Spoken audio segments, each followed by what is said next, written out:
शांति। 13 अगस्त 2022 आज की साकार मुरली रंगीन बड़े बड़े अक्षरों में पढ़ें, सुने और मंथन करें। आज की मुरली का सार, मीठा मीठा बाबा कहते मीठे बच्चे स्वर्ग का मालिक बनना है।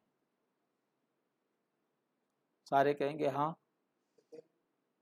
तो बाप से प्रतिज्ञा करो। किससे प्रतिज्ञा करो?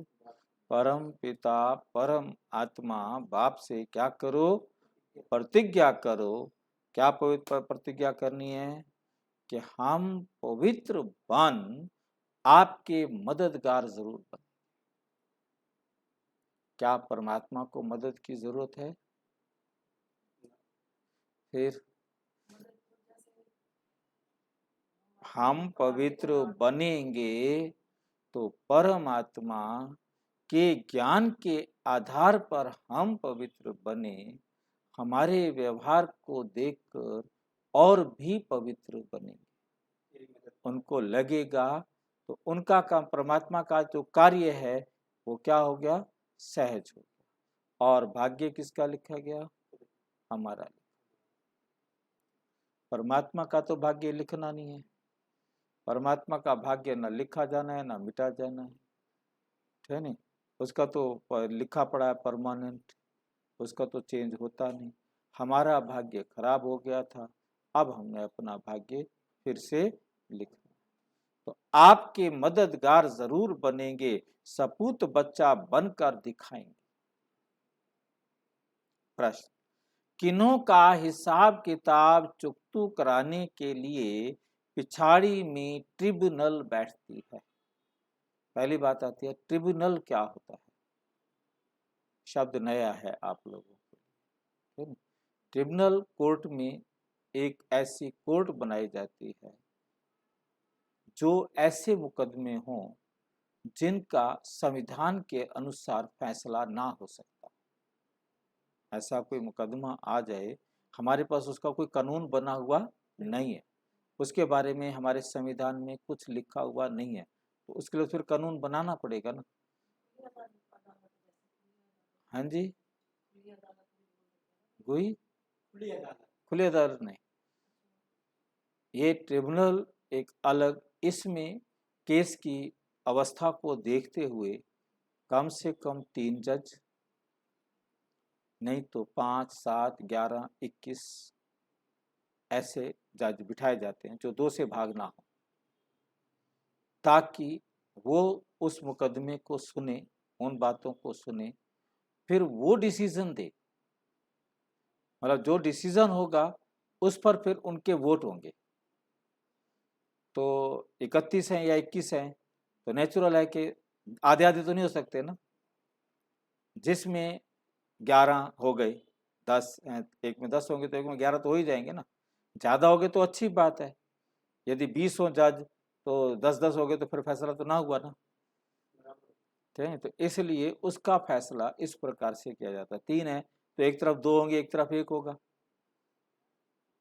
मतलब जजमेंट जो देंगे भाई ये या ये, तो जो मतलब ये फैसला है, इस फैसले को कितने जज मानते हैं, तो वो जजों के हिसाब से उसका फैसला होता है। ये होता है ट्रिब्यूनल। ठीक है, स्पेशल कोर्ट होती है, स्पेशल जज होते हैं, स्पेशल न्याय होता है। फिर आगे वैसा कोई मुकदमा आएगा तो फिर वही वही न्याय, वही फैसला हो जाएगा, आगे के लिए वही नियम बन जाएगा। अब यहाँ ट्रिब्यूनल बैठने का मतलब क्या है?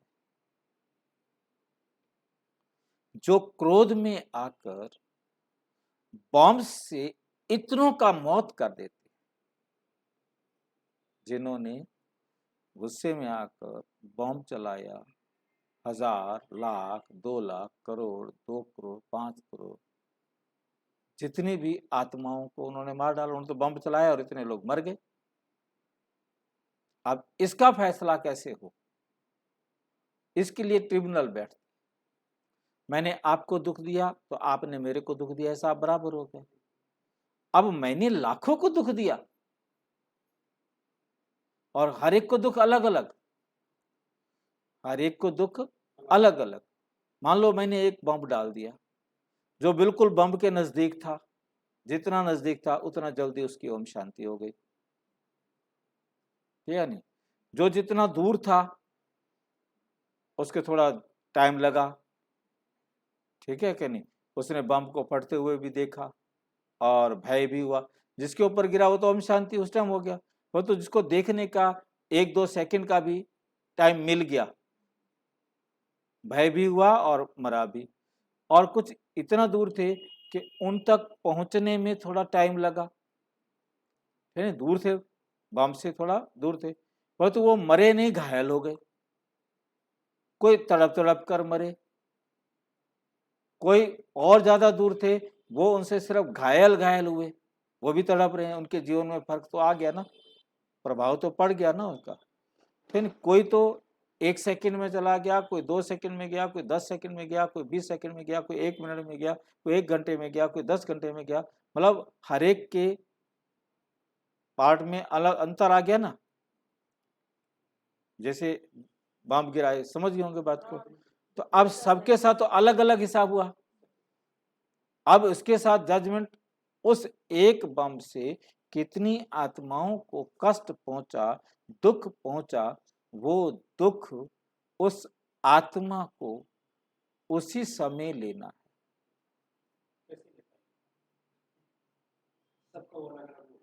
हाँ, और या फिर उसने अलग अलग समय पर वो दुख किसी से लिए हुए,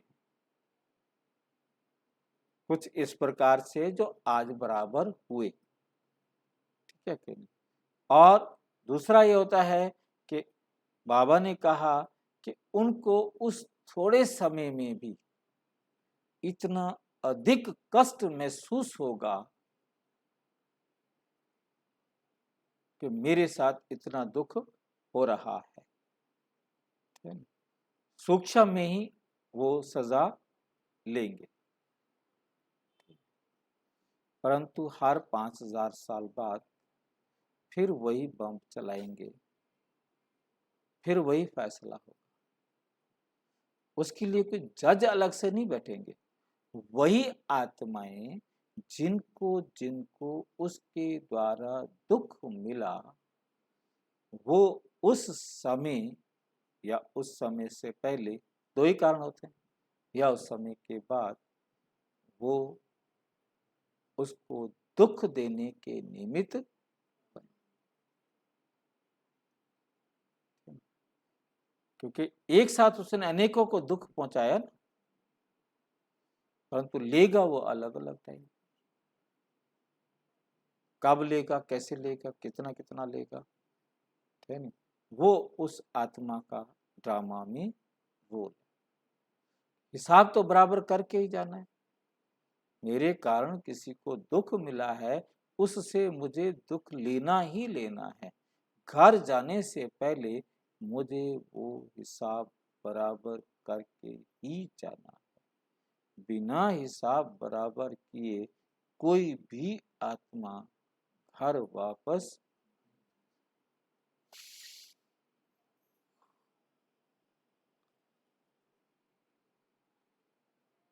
एक होता है कि कोई किसी को गोली मारे तो उसको क्या सजा मिलती है दुनिया में? फांसी की सजा।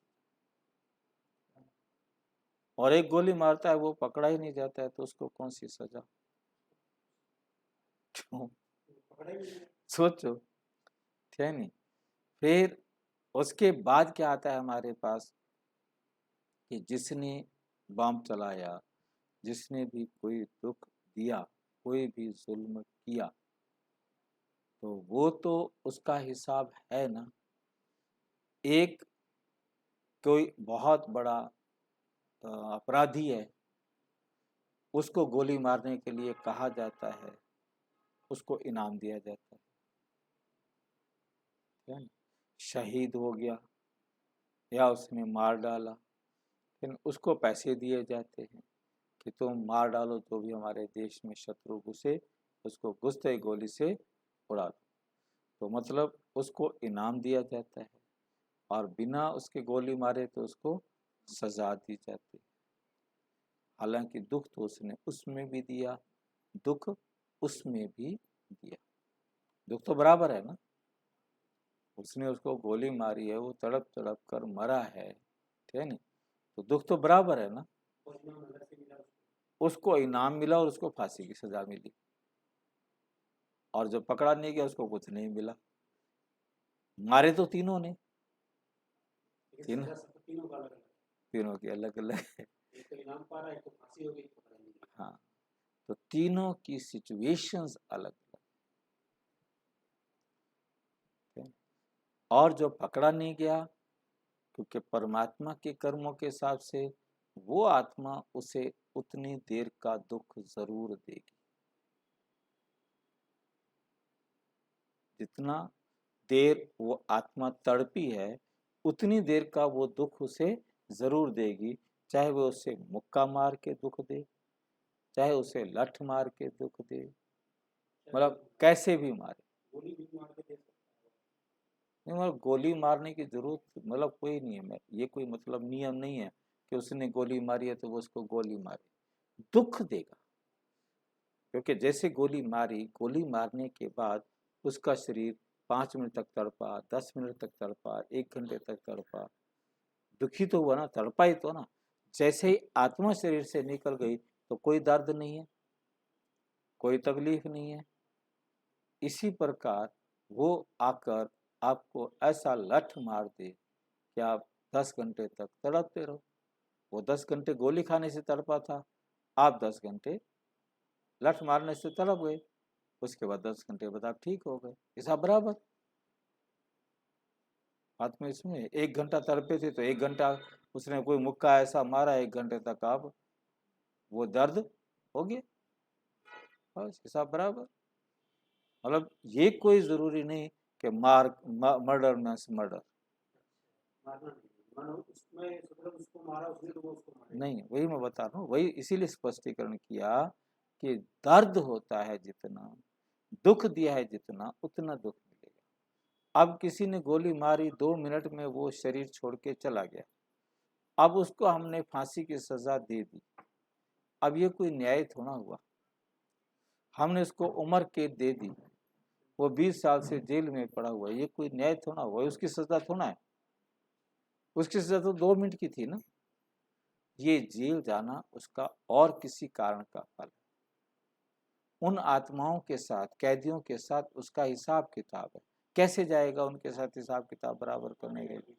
ये जेल बहाना है, बेकसूर भी जेल में चला जाता है, मार के तो चला गया कोई और, पकड़ा गया कोई और, जेल में सजा कोई और खा रहा है, जिसने मारा था वो तो है ही नहीं, है नहीं। तो वो पकड़ा क्यों गया? जब उसने गोली नहीं चलाई, उसने मारा भी नहीं किसी को, पाप नहीं किया, वो क्यों पकड़ा गया? कार्मिक अकाउंट का बहाना बनना था, कैसे जाए वो जेल में, है ना। तो ये सारे के सारे बहाने हैं।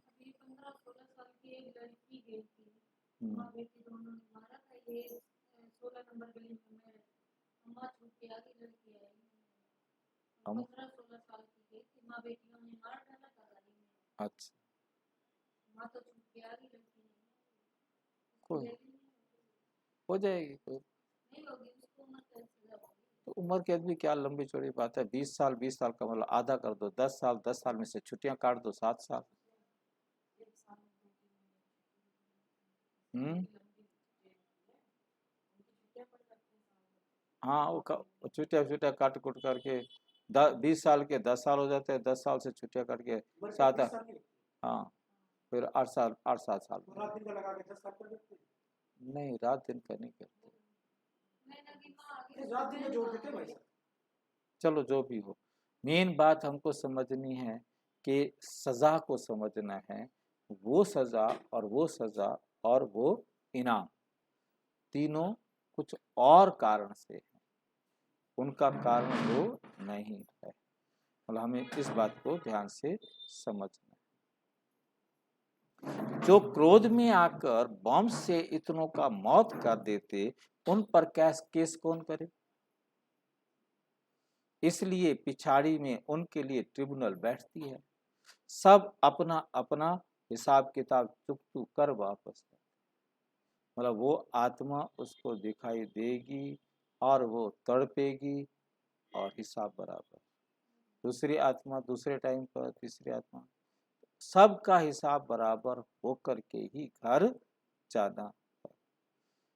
प्रश्न, मतलब ये बहुत ध्यान से समझ में आ गया होगा पॉइंट, तो नहीं, विष्णुपुरी में जाने के लायक कौन बनते? विष्णुपुरी कब होती है?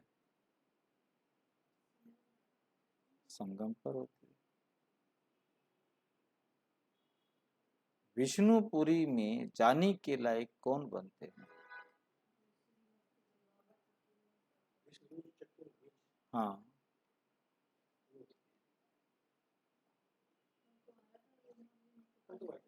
कल तो बताया है।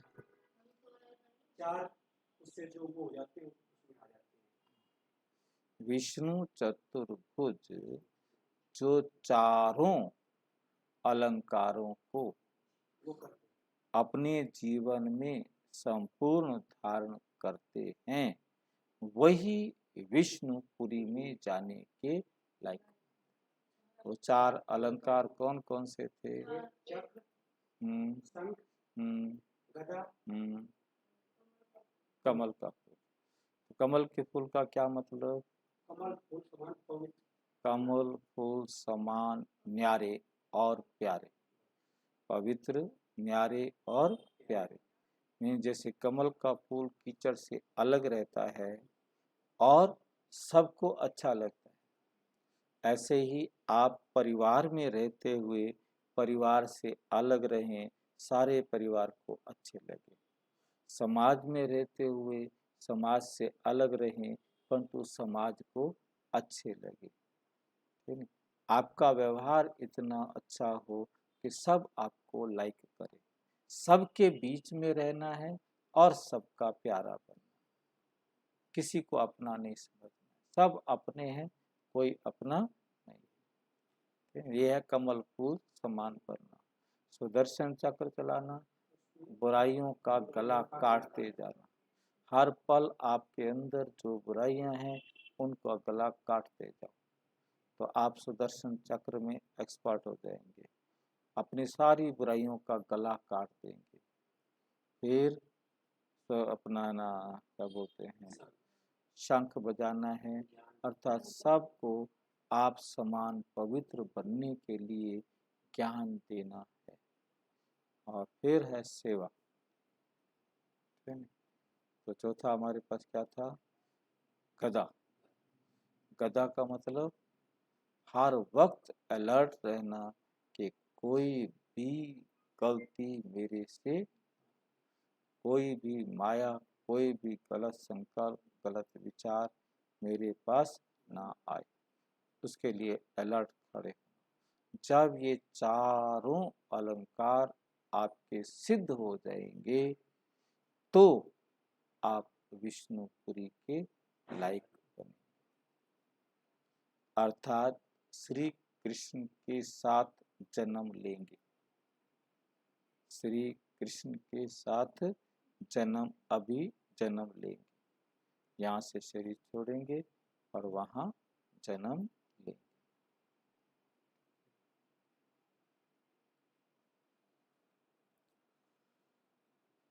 वही विष्णुपुरी में कृष्ण के साथ जन्म लेंगे। उत्तर, जो इस पुरानी दुनिया में रहते भी इससे अपनी दिल नहीं लगाते, न्यारे और बुद्धि में रहता कि हम नई दुनिया में जाना है, इसलिए हमें पवित्र जरूर बनना है। पढ़ाई ही विष्णुपुरी में जाने के लायक बनाती है। तुम पढ़ते इस जन्म में हो, पढ़ाई का पद दूसरे जन्म में मिलता है। गीत। तुम ही हो माता पिता, तुम ही हो बंधु सखा, तुम ही हो। ओम शांति। महिमा गाते हैं बेहद के बाप की, क्योंकि बेहद का बाप बेहद की शांति और सुख का वर्षा देते हैं। बेहद की शांति सुख का वर्षा देते हैं। भक्ति मार्ग में पुकारते भी, बाबा आओ, बाबा आओ, आकर हमें सुख और शांति दो। भारतवासी 21 जन्म सुख धाम में रहते हैं, बाकी जो आत्माएं हैं वे शांति धाम में रहती हैं, वे शांति धाम में रहती हैं। तो बाप के 2 वर्षे हैं, बाप के 2 वर्षे हैं, सुख धाम और शांति धाम। इस समय ना शांति है ना सुख है, क्योंकि भ्रष्टाचारी दुनिया है। तो जरूर कोई दुख धाम से सुख धाम में ले जाने वाला चाहिए। बाप को खिवैया भी कहते हैं। बाप को क्या कहते हैं? नाव को पार ले जाने वाला। नाव किसे कहते हैं? नाव किसे कहते हैं? आत्मा। नाव है आत्मा। आत्मा को इस दुख की दुनिया से सुख की दुनिया में ले जाने वाला है बाबा। तो बाबा इस नरक से स्वर्ग में ले जाते, कहते मेरी नैया पार लगाओ। तो मेरी नैया क्या है? नैया मैं आत्मा, मुझ आत्मा को इस नरक से स्वर्ग में ले जाने के लिए बाबा खिवैया बनते हैं। इसलिए बाप को खिवैया भी कहते हैं। विशेष सागर से कहाँ ले जाते हैं? खीर सागर में ले जाने वाला है। बच्चे जानते हैं बाप ही पहले पहले शांति धाम में ले जाएंगे, क्योंकि अब टाइम पूरा होता है, टाइम पूरा होगा और परमात्मा आएंगे और सबको शांति धाम में ले चलेंगे। ये बेहद का खेल है। इसमें ऊंच से ऊंच मुख्य क्रिएटर, डायरेक्टर, मुख्य एक्टर कौन है? कौन है? ऊंच से ऊंच है भगवान। उनको सब का बाप कहा जाता है। वह स्वर्ग का रचयिता है। फिर जब मनुष्य दुखी होते हैं तो लिबरेट भी करते हैं। रूहानी पंडा भी है। सभी आत्माओं को शांति धाम में ले जाते हैं। शिव बाबा क्या है? रूहानी पंडा है। सभी आत्माओं को शांति धाम में ले जाते हैं। वहाँ सब आत्माएं रहती हैं। ये ऑर्गन्स यहाँ मिलते हैं। ये शरीर तो इस दुनिया में मिलता है, जिससे आत्मा बोलती है। आत्मा खुद भी कहती है, जब मैं सुख धाम में थी तो शरीर सतो प्रधान था। मैं आत्मा 84 जन्म भोगती हूँ।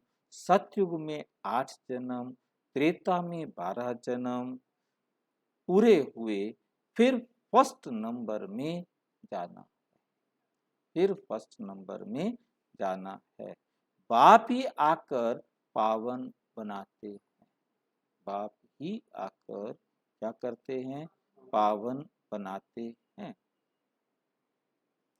आत्माओं से बात करते हैं। बाबा आकर क्या करते हैं? आत्माओं से बात करते हैं। आत्मा शरीर से अलग है तो कुछ बात नहीं कर सकती, कुछ बात नहीं कर सकती। जैसे रात में शरीर से अलग हो जाती है, आत्मा कहती है मैं इस शरीर से काम कर थक गया, मैं इस शरीर से काम कर थक गया हूं।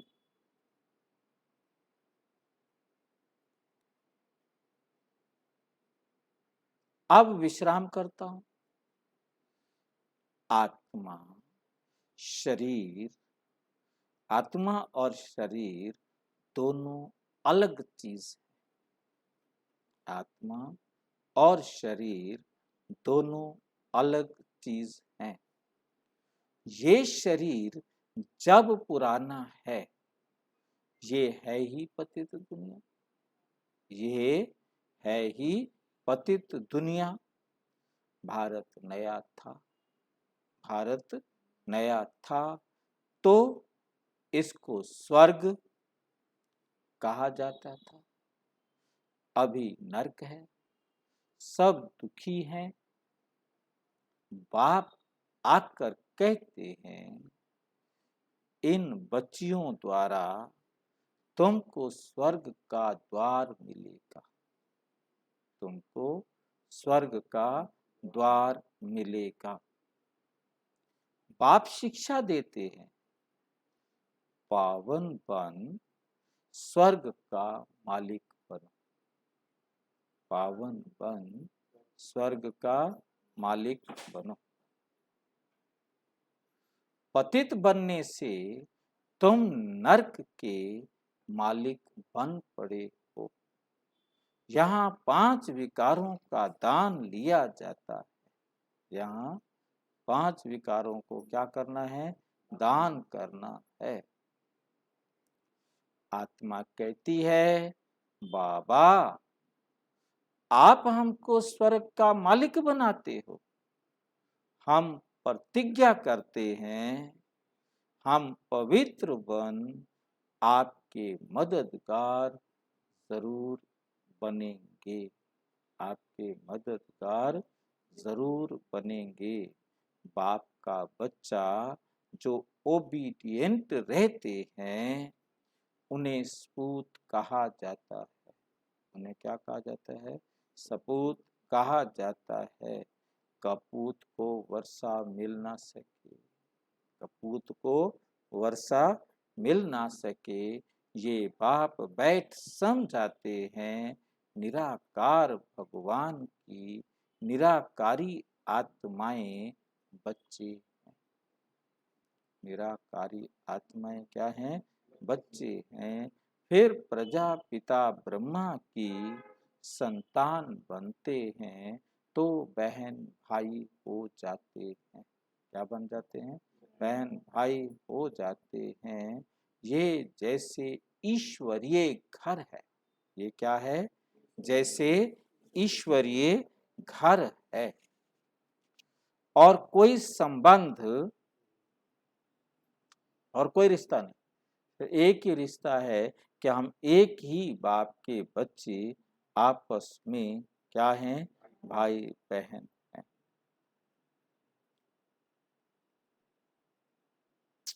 बाप दादा के बने हैं, ये बाप दादा, ये दादा है। यहाँ गर्भ जेल में तो सजाएं खाते हैं, यहाँ गर्भ जेल में क्या करते हैं? सजाएं खाते हैं।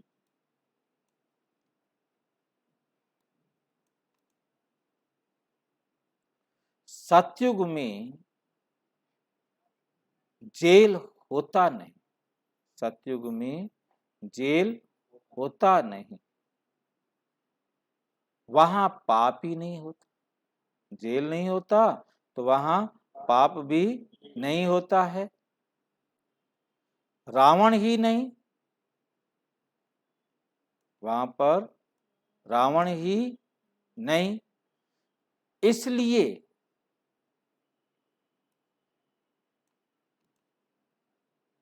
वहां गर्भ महल का, गर्भ जेल और गर्भ महल में क्या अंतर है? गर्भ जेल क्यों कहते हैं? गर्भ महल क्यों कहते हैं? तो बच्चा गर्भ में दुख पाता है, जब बच्चा गर्भ में है वो दुख पाता है। क्यों दुख पाता है?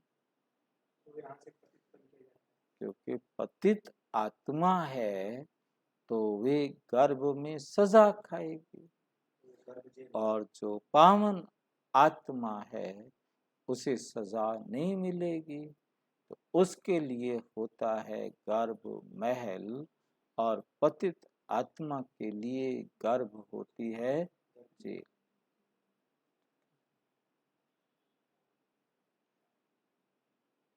जैसे पीपल के पत्ते पर कृष्ण को दिखाते हैं, वे भी गर्भ जैसे क्षीर सागर है, उसे कोई दुख कष्ट क्लेश नहीं है।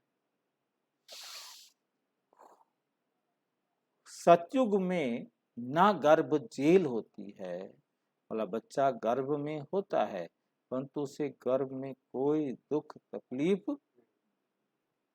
नहीं होती, और ना वो जेल होती है। सतयुग में ना तो कोई पतित आत्मा होती है, सब पावन आत्माएं होती हैं। उनका गर्भ भी क्या होता है, महल होता है। और जो आत्माएं सतयुग की नहीं है, वो सतयुग में, वो अपने द्वापर कलयुग त्रेता जहां भी उनका रोल होगा वहीं आएंगे, क्योंकि मेरिट के हिसाब से तो बनेगा ही बनेगा ना वे जेल होता है, आधा कल्प नई दुनिया, वहां सुखी सुख।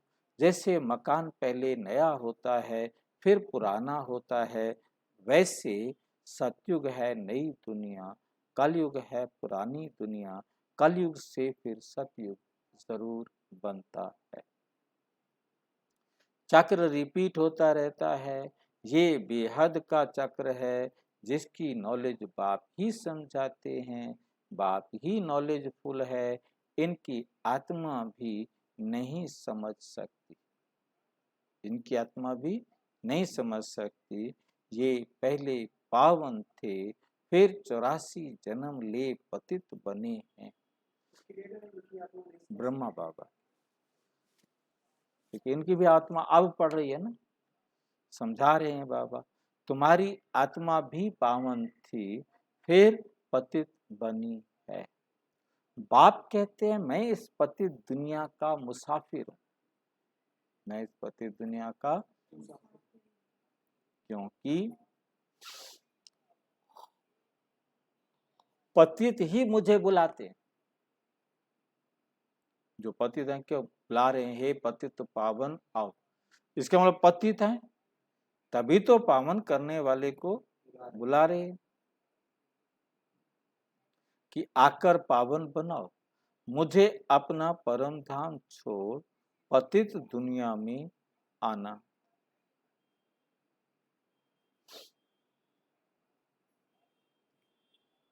पतित शरीर में आना पड़ता है, परमात्मा कहते मुझे पतित दुनिया में आना पड़ता है और पतित ब्रह्मा बाबा के पतित शरीर में आना पड़ता है।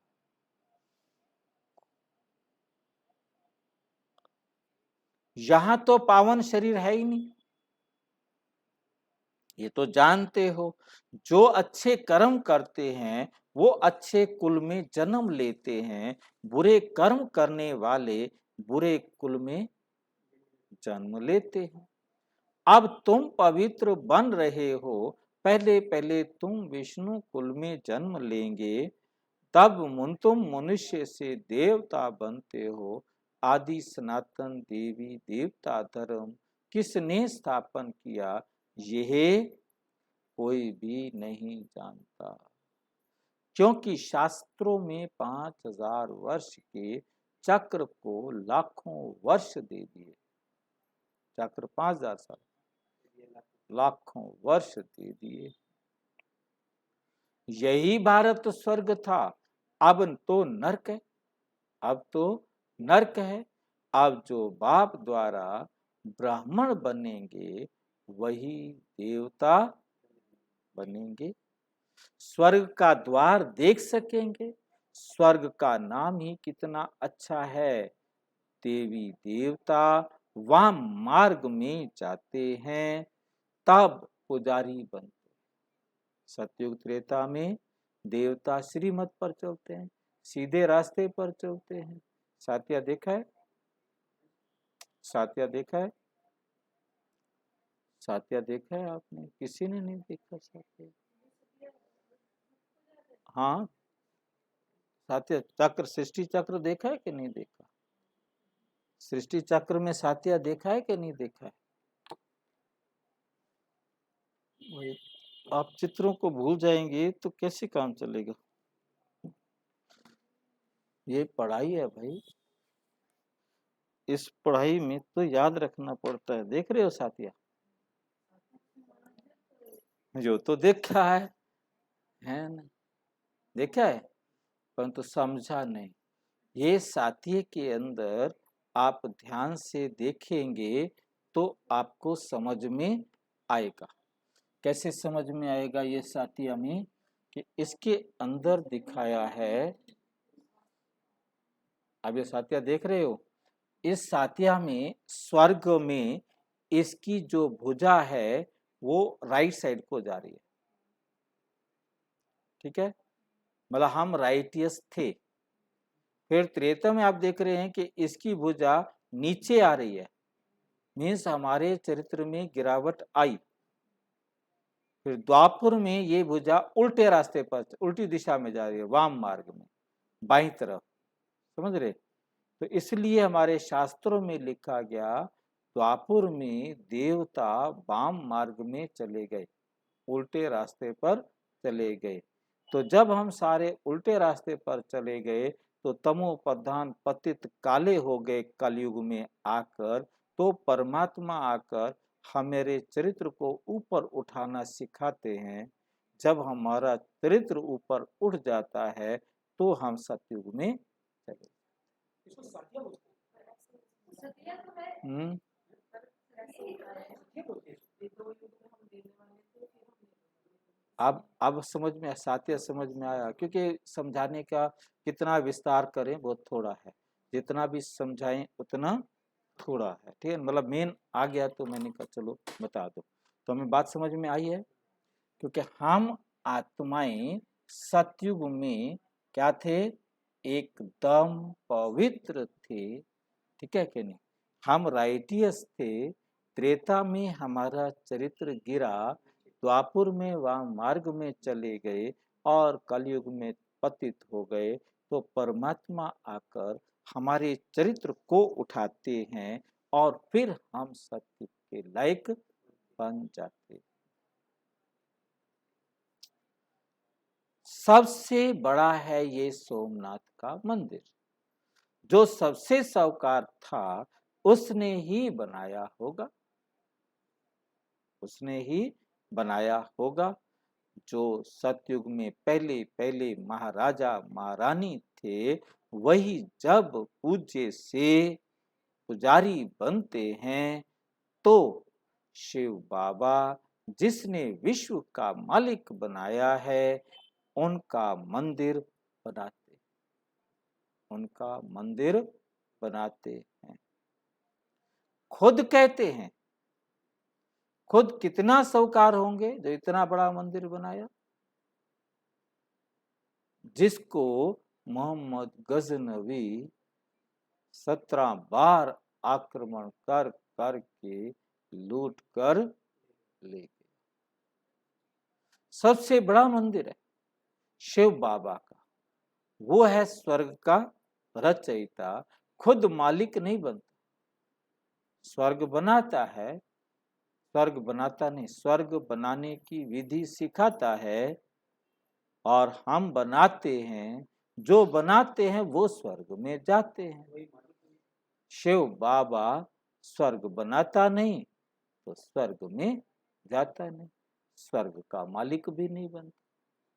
तो इसलिए परमात्मा को स्वर्ग का मालिक क्या करते हैं, वो रास्ता दिखाते हैं। स्वर्ग बनाने का रास्ता दिखाते। जो स्वर्ग बनाएंगे वही स्वर्ग में जाएंगे, नहीं बनाएंगे तो नहीं जाएंगे, सीधी सी बात। ये बाबा का फार्मूला सीधा है, जिसमें किसी भी प्रकार का गोबर घोटाला नहीं। बाप जो सेवा करते हैं उसको निष्काम सेवा कहा जाता है, उसकी कोई इच्छा नहीं है परमात्मा की कि मेरे को ये मिलेगा। हम इच्छा ना भी करें, हम जिनको सुख देंगे उन्हें सुख देना पड़ेगा, क्योंकि हम देहधारी है ना, परमात्मा देहधारी, वो सिर्फ रास्ता देता है, ज्ञान देता है, उसे ज्ञान लेना नहीं हमसे, ये तो नहीं कि हम उसको ज्ञान पढ़ाएंगे दोबारा बैठकर, तो भूल गया, लेगा भी नहीं। अनुभव भूलेगा ही नहीं, उसे देंगे कैसे? मतलब वो भूलता ही नहीं ना ज्ञान, कि अब तू भूल गया, आजा अब तेरे को हम ज्ञान देते, तूने हमें हमारा सिर खाया था, अब हम तेरा सिर खाते नहीं। सिर्फ बाबा ही सिर खा सकता है, सिर्फ हमारे को वो ज्ञान दे सकता है, और वो ज्ञान कभी नष्ट नहीं होता, वो ज्ञान उन्हें हमेशा स्मृति में रहता है। हम भूल जाते हैं, हम भूलने के कारण दुखी होते हैं। बच्चों को स्वर्ग का मालिक बनाते, खुद नहीं बनते, खुद निर्वाण धाम में बैठ जाते हैं। जैसे मनुष्य 60 वर्ष के बाद वानप्रस्थ में जाते हैं, सत्संग आदि करते रहते हैं, कोशिश करते हैं हम भगवान से जाकर मिले, परंतु कोई मेरे से मिल नहीं सकता। सोचे मैं भगवान से जाके मिल लूं। सबका लिबरेटर गाइड एक ही बाबा है, और सभी हैं जिस्मानी यात्रा कराने वाले। और दुनिया में अमरनाथ ले जाएंगे, वैष्णो देवी ले जाएंगे, हरिद्वार ले जाएंगे, ऋषिकेश, दुनिया भर के चारों धाम के यात्राएं कराएंगे। बाप सभी आत्माओं को अपने शांति धाम में ले जाते हैं। अभी तुम बच्चों को बाप विष्णुपुरी में ले जाने के लायक बना रहे हैं। बाप आते ही हैं सेवा करने। बाप कहते हैं इस पुरानी दुनिया में कोई से दिल नहीं लगाओ, कोई से दिल नहीं लगाओ, अब जाना है नई दुनिया में। तुम आत्माएं सब ब्रदर्स हो, इसमें मेल भी है, फीमेल भी। सतयुग में तुम पवित्र रहते थे, उसको कहा ही जाता है पवित्र दुनिया। यहाँ तो 5-7 बच्चे पेट चीर कर भी निकालते। अब तो कलयुग है नहीं, पेट चीर करके 5-7 बच्चे भी क्या करते हैं, निकालते। ऐसे जैसे खिलौने निकाल निकाल के डब्बे में से बाहर रखे जा रहे। मैंने देखा एक ऑपरेशन।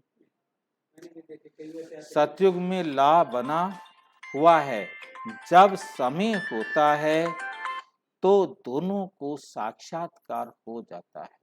जब समय होता है पति को भी और पत्नी को भी, तो दोनों को साक्षात्कार हो जाता है कि अब बच्चा होने वाला है। हाँ जी, कानून है, नियम है।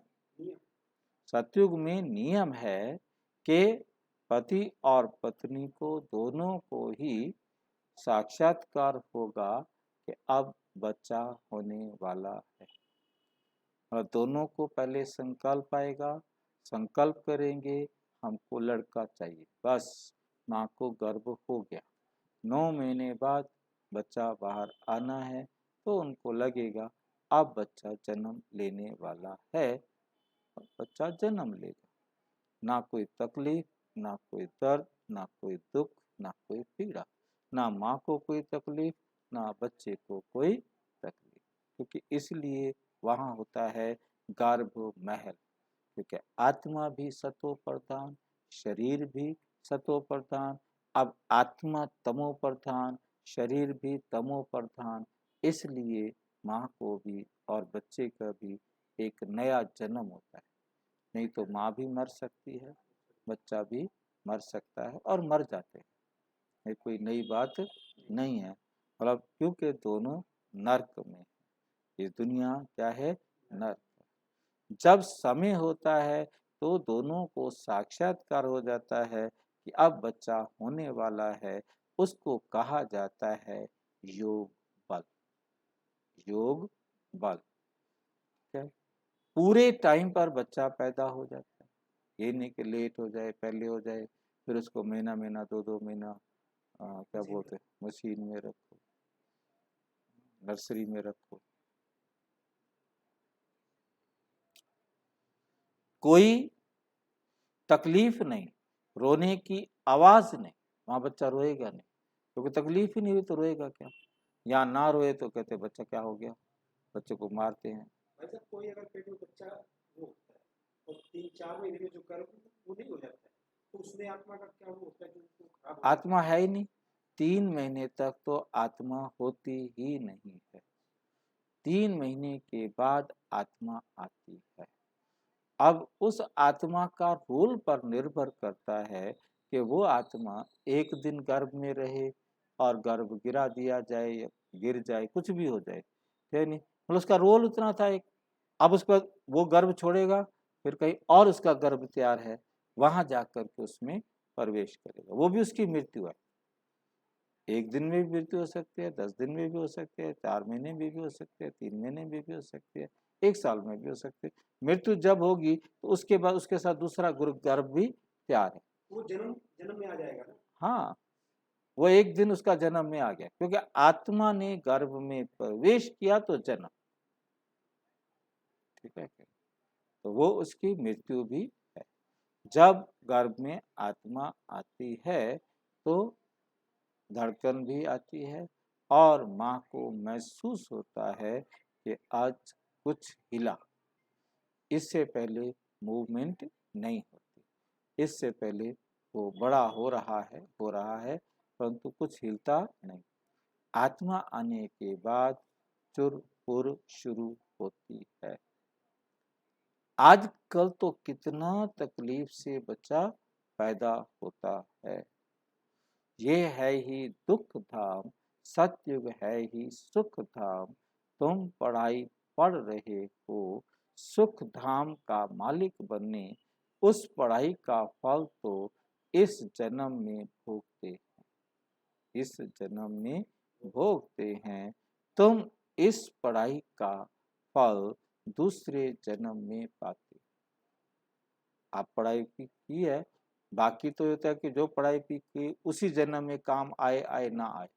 कोई इंजीनियर का कोर्स करके आ गया है, ट्रेनिंग करके आ गया है, तो कोई नौकरी नहीं दे रहा। डॉक्टर बन के आ गया है, बैरिस्टर बन के आ गया है, नौकरी नहीं मिल रही है, काम नहीं मिल रहा है। काम आए ना आए, परंतु ये पढ़ाई ऐसी है जो अगले 21 जन्मों तक काम आएगी। जितनी अच्छी करेंगे उतने सुख मिलेंगे। बाप कहते हैं मैं तुमको स्वर्ग का मालिक बनाता हूँ। जिनको भगवान भगवती कहते हैं, लक्ष्मी भगवती, नारायण भगवान, सतयुग में उन्हों को किसने बनाया? फिर लक्ष्मी कैसे बन गई, नारायण कैसे बन गया, क्या किया, कब किया, ये दुनिया में किसी को भी पता। अब आप आकर समझाते कि भारत देखो कितना कंगाल है, कितना कंगाल है। मैं ही सबको सदगति देने आता हूँ। सतयुग त्रेता में तुम सदा सुखी रहते हो। बाप समझाते हैं, बाप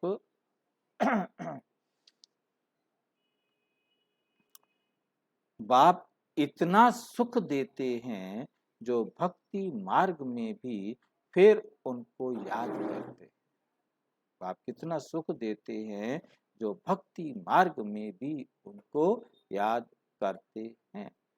बच्चा मर जाएगा तो भी कहेंगे हे भगवान हमारा बच्चा मार डाला। क्या कहते हैं? हे भगवान हमारा बच्चा मार डाला। बाप कहते हैं जबकि तुम कहते हो सब कुछ ईश्वर ने ही दिया है, उसने ही लिया, फिर रोते क्यों? ईश्वर ने दिया, ईश्वर ने ले लिया, फिर बताओ क्यों रोते हो, मोह क्यों रखते हो? सतयुग में मोह होता ही नहीं, सतयुग में मोह होता ही नहीं। वहां जब शरीर छोड़ने का टाइम होता है तो टाइम पर छोड़ते हैं। स्त्री कब विधवा नहीं बनती, स्त्री कब सतयुग में विधवा नहीं बनती। जब टाइम पूरा होता है, बूढ़े होते हैं, तो समझते हैं अब जाकर हम बच्चा शरीर छोड़ा और माँ के गर्भ में प्रवेश। सर्प का मिसाल है ना। अब तुम जानते हो ये कलयुगी शरीर बहुत पुरानी खाल है, आत्मा भी पतित है, तो शरीर भी पतित। अब आपसे योग लगाए पावन बनना है, ये है भारत का प्राचीन राजयोग। सन्यासियों का तो हठ योग है। शिव बाबा कहते हैं, मैं इन माताओं द्वारा स्वर्ग का द्वार खोलता हूँ, स्वर्ग का द्वार खोलता हूँ। ठीक है। गुरु बिगर, माता हाँ, माता गुरु बिगर किसका उद्धार नहीं हो सकता, क्योंकि माँ से बड़ा गुरु कोई नहीं है। माता गुरु बिगर किसका उद्धार नहीं हो सकता। माता कौन है? हाँ, माता कौन है? ब्रह्मा। और एक माता मम्मा, जगदम्बा सरस्वती। बाप ही आकर सबकी सदगति करते हैं, तुमको भी सिखलाते हैं, फिर तुम मास्टर सदगति दाता बन जाते हो। तो मास्टर सदगति दाता क्या करेंगे? सबकी सदगति करेंगे ना, सबकी सत्य सदगति करेंगे ना। सबको कहते हो मौत सामने खड़ा है, ताकि वो डरे, इसीलिए कहते हैं मौत सामने खड़ा है।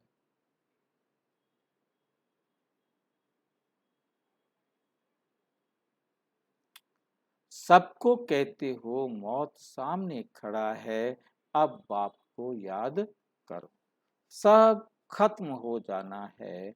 बॉम्ब्स आदि बनाने वाले खुद भी मानते हैं कि इससे विनाश होना है, इससे विनाश होना है।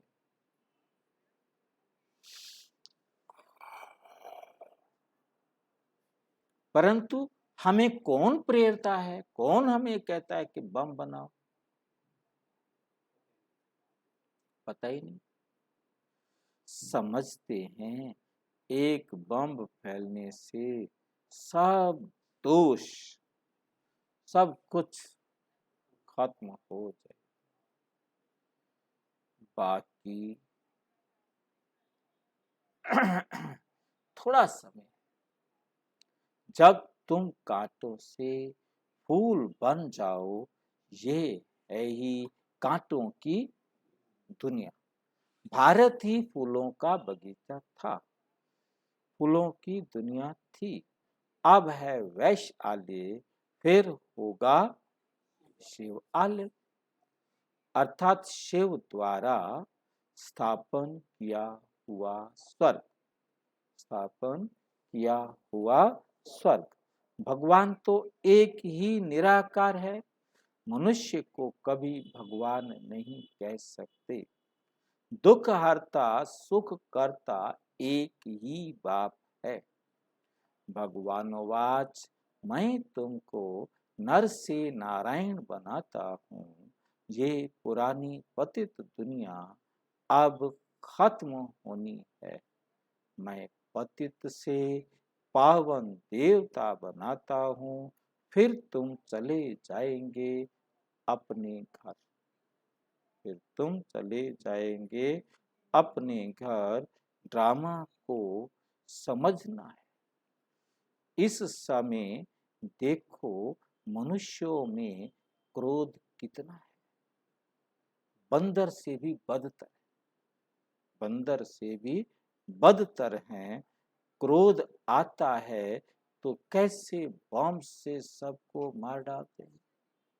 पुतिन धमकियां दे रहा है, अमेरिका धमकियां दे रहा है, रूस धमकियां, चाइना धमकियां दे रहा है। हाँ? गुस्सा आता है कि बस हमें गुस्सा मत दिलाओ, हमारा कहना मान लो, नहीं तो हम उड़ा देंगे। हाँ। अब इन पर कौन केस करेगा? इनके लिए फिर पिछाड़ी में ट्रिब्यूनल बैठती है, सबका हिसाब किताब चुकतू कर देते हैं। ये सब समझने की बातें हैं। बाप कहते हैं, आत्माएं, मैं तुम्हारा बाप आया हुआ हूँ, आप मेरी श्रीमत पर चलो तो श्रेष्ठ स्वर्ग के मालिक बन जाएंगे, बन जाएंगे। वे मनुष्य तो मनुष्य के गाइड बनते हैं, बाप गाइड बनते हैं सर्व आत्माओं के। आत्मा ही कहती है कि पतित पावन, अब बाप हमको पुण्य आत्मा बना रहे हैं, स्वर्ग में रूहानी बाप होता ही नहीं, वहां तो है ही प्रारब्ध। सतयुग में क्या है? वहां प्रारब्ध है, परमात्मा तो है ही नहीं। ये यूनिवर्सिटी है, राजयोग बाप के सिवाय कोई सिखला नहीं सकते। बाप कहते हैं, मैं इस शरीर का लोन लेकर आता।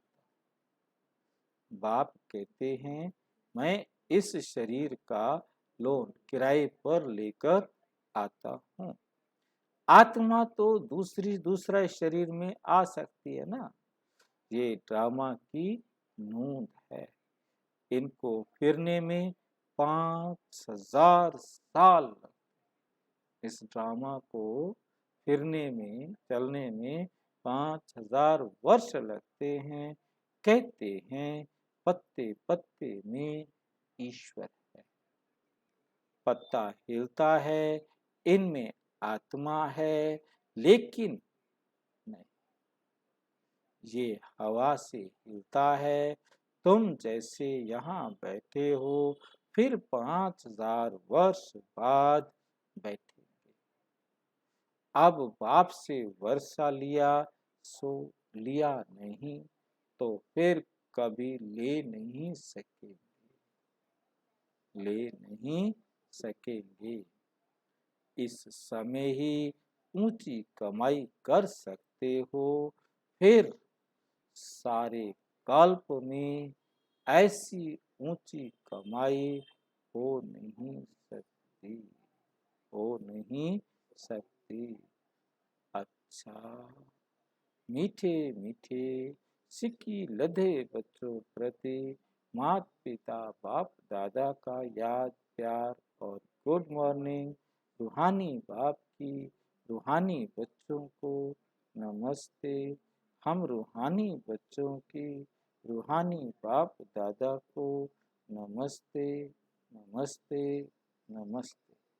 धारणा के लिए मुख्य सार नंबर 1, समय बहुत थोड़ा है, इसलिए कांटे से फूल बन सबको फूल बनाना है। शांति धाम और सुख धाम का रास्ता बताना है। वैष्णव कुल में जाने के लिए अच्छे कर्म करने हैं, पावन जरूर बनना है। सदा रूहानी यात्रा करनी और करानी है, करनी भी है और करानी है। वरदान, प्राक दिल बन अखुट खजानों से सबको भरपूर करने वाले मास्टर दाता भव। क्या बनो? मास्टर दाता भव।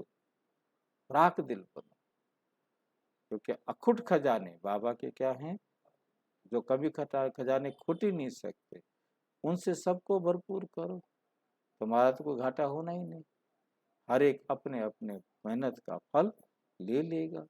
आप दाता के बच्चे, मास्टर दाता हो, किसी से कुछ लेकर फिर देना, वे देना नहीं है।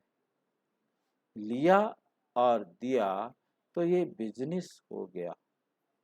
दाता के बच्चे फ्राक दिल बन देते जाओ, देते जाओ। अखुट खजाना है, जिसको जो चाहिए वो देते भरपूर करते जाओ। किसी को खुशी चाहिए, किसी को स्नेह चाहिए, किसी को शांति चाहिए, किसी को खुला खाता है, जो चाहिए ले सकते। हिसाब किताब का खुला खाता किसका है? हिसाब किताब का। हिसाब किताब का खाता नहीं है। यहाँ ये खुला खाता है, हिसाब किताब का खाता नहीं। बाबा का देने का खाता खुला है, वो तो हिसाब किताब नहीं। कोई कितना लो उसका, यहाँ कोई लिखने का हिसाब किताब नहीं है कि कौन कितना ले गया। दाता की दरबार में इस समय सब खुला है, इसलिए जिसको जितना चाहिए उतना दे दो, उतना ले लो, जितना ले लो। इसमें कंजूसी मत करो, इसमें कंजूसी मत करो। स्लोगन है, अपनी मनसा वृत्ति को ऐसा पावरफुल बनाओ जो खराब भी अच्छा, खराब भी अच्छा हो जाए। और विस्तार से जानने के लिए विश्व में 140 देशों में प्रजापिता ब्रह्मा कुमारी ईश्वरीय विश्वविद्यालय के किसी भी सेवा केंद्र पर संपर्क करें, या कोई प्रश्न है तो 9213106986 पर केवल टेलीग्राम करें। 9650692270 पर केवल व्हाट्सएप करें, फोन नहीं। ओम शांति।